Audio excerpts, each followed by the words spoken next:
The M4 ceremony group draw gave some rather spicy groups. We have Group A, the Filipino imports group, which turned into a group of death for the unlucky Turks. Group B will follow Onic Esports' journey for redemption and a staunch battle for the second place between Todak, Malvinas Gaming and MDH Esports. Group C shall see the first clash between the Philippines and Indonesia at M4. Lastly, there is Group D. There are no Indo or Filipino teams in Group D while there aren't monster names. There is something even more exciting, something no other group can offer. The 4 teams are quite equal in strength. This group can go either way. The Valley, RRQ Akira, or Team HAQ can stand at the top of Group D on January 4th. Let's not count out S11 Argentina as well. Their recent IESF 2022 performance against Blacklist was admirable. Losing sure, however, Argentinians took Blacklist all the way beyond 20 minutes in both games. The unpredictable Group D without further ado. These are my predictions for the final standings of Group D of the M4 World Championship. Let's go! 4th place, S11 Argentina. S11 Argentina is going into this group as an outsider. You have the Liga Latam and MPL Brazil champion, MPL Malaysia champion and the North American super team. To give some credit to the Argentinians, they performed quite decently versus Blacklist at IESF. It is possible S11 can surprise us. It's not like Secretaria's team has an impossible group to beat. Everyone is quite close in terms of power in Group D. What are some advantages of S11? While watching S11 play at MLSL, I noticed Argentinians often came back from a large goal and objective deficit. This might play a crucial role in maybe clutching victories against their foes. One downfall is that the MLSL teams aren't that good right now. Fall 2022 saw the first professional season for Spanish-speaking Latin America. Quality is not quite there yet. Yes, S11 managed to turn the tide many times. However, it was often due to a throw or an unnecessary team fight coming from teams like Malvinas Gaming. It wasn't like guys utilized a micro mistake like Blacklist used to do to come back so many times in 2021. These were hard throws due to a bad shot calling. You won't see HAQ or Akira making a huge blunder. S11 has a coach. Coach Secretaria led the Argentinian national team to a successful qualifier for the IESF 2022. She doesn't have a whole lot of experience as a coach, mainly because the Latin American scene is still young. We'll see how big of a difference can Secretaria produce. It's definitely better to at least have a coach. 4th place. I think there are 2 ways this is ending. Either quick 12-minute demolition exhibitions or prolonged games. I'm talking about 18 or more minutes.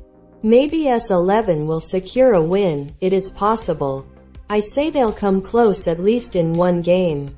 Allow me to be charitable and predict 1 win and 2 losses. I don't want all the groups to have the exact same scoreline. Who will Argentina beat? I'm gonna say Team HAQ in the late game, potentially Akira. Next.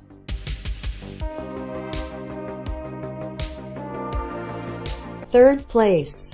Team HAQ. I think a lot of you are now dumbfounded. Malaysian champion going to the lower bracket? Actually, this is a relatively logical prediction if you look at the previous M World Championships, do it and you notice a worrying pattern.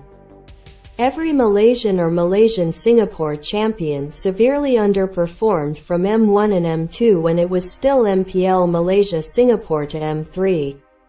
You had Evo's SG failing to get out of the group stage. M2 went definitely better for the Malaysia champions. Todak got to the 5th to 6th place.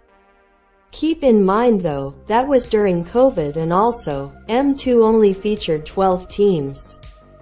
While Todak somewhat got the result, you cannot deny even these guys performed a bit questionably, so to speak.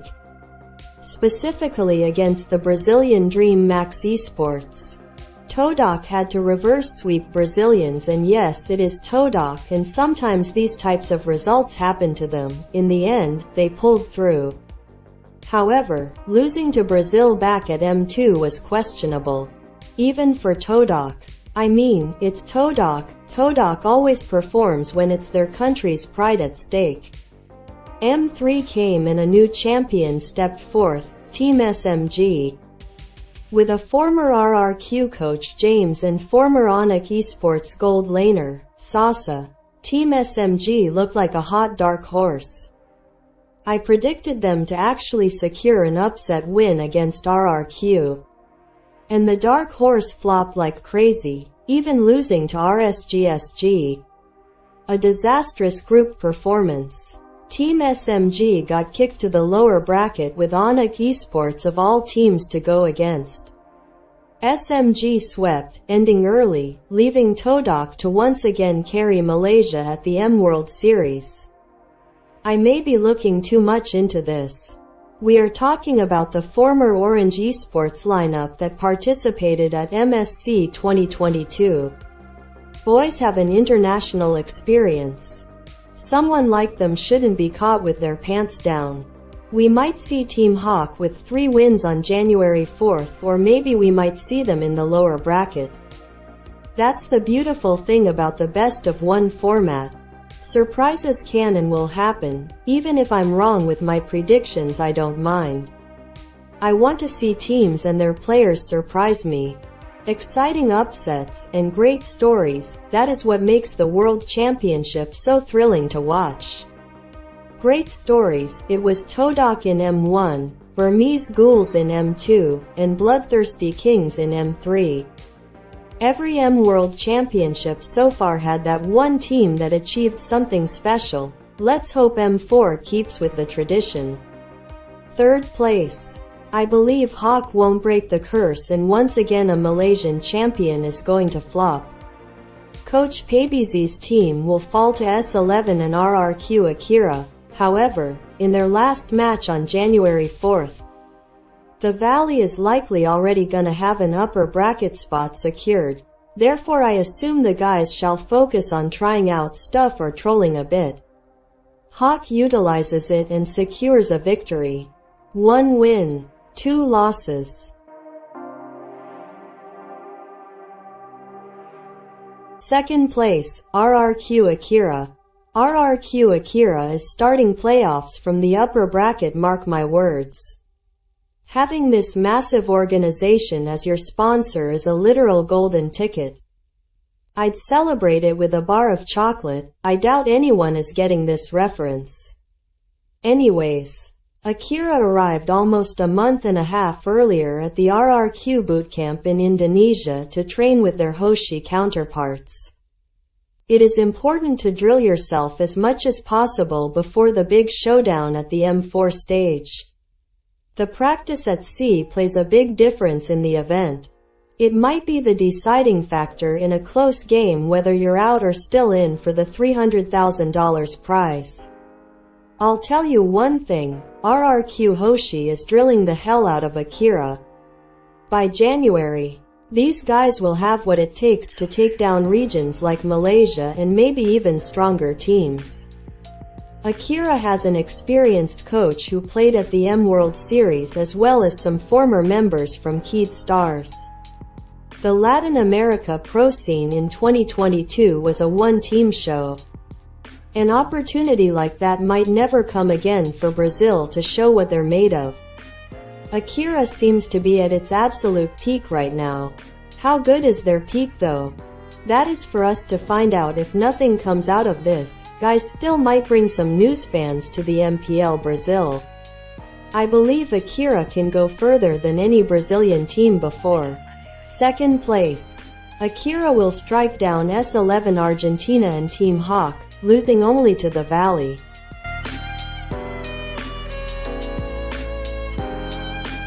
First place. The Valley. What is there to say?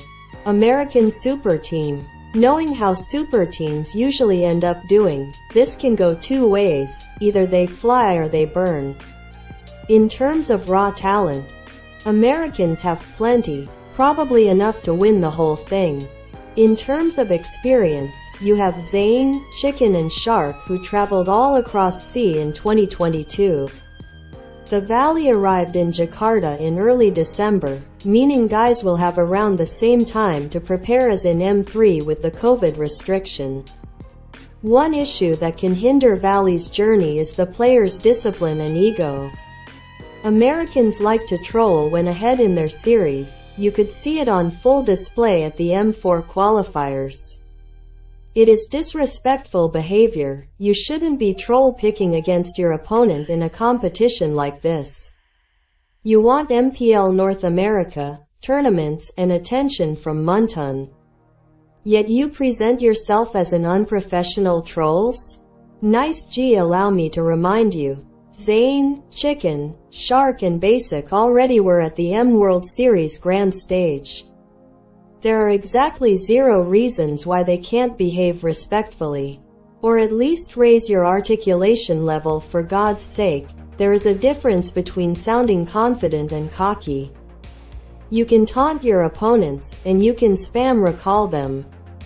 However, don't belittle your adversary, whoever it is, by not picking your best game, or by saying they're a weaker team. That one has already blown into your face once.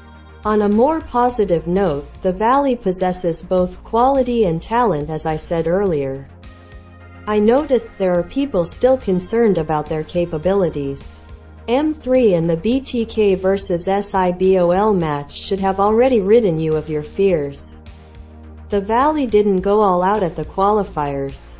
Obviously, judging American chances from these troll qualifiers is not exactly ideal. The only downside for Valley can be cohesion. How well can this super team coordinate? I feel there will be shortcomings. Synergy won't be near as good as peak BTK.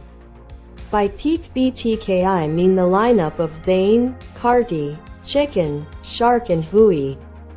Were the Valley to reach the top 3 once again, Muntun just got to give North America MPL right after the conclusion. I dare say they can go even further, depending on the caliber of playoff foes. The complete radio silence Na was subjected to in 2022 is a disgrace. No tournament, no nothing. Muntun only used the BTK squad as celebrities and had them travel across Asia whilst ignoring America. Uncool. This has to change with Na in Europe as well. Oh, don't make me start about Europe, my blood is already boiling. First place. The Valley can go far or can crash out early. Their group performance should give us some hints. 2 wins and 1 loss.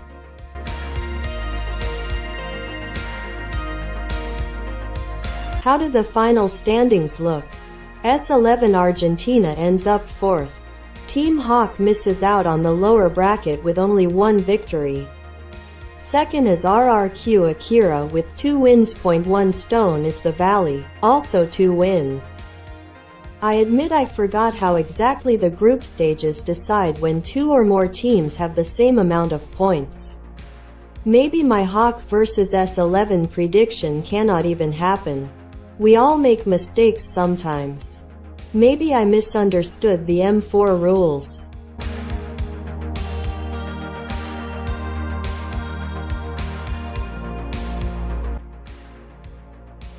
Alright, that's it for this video. Thank you for watching.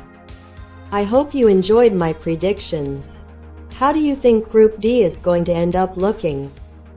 Do you think RRQ Akira can make it to the upper bracket? The video should be up on the 22nd or 23rd. Enjoy Christmas and have a good day.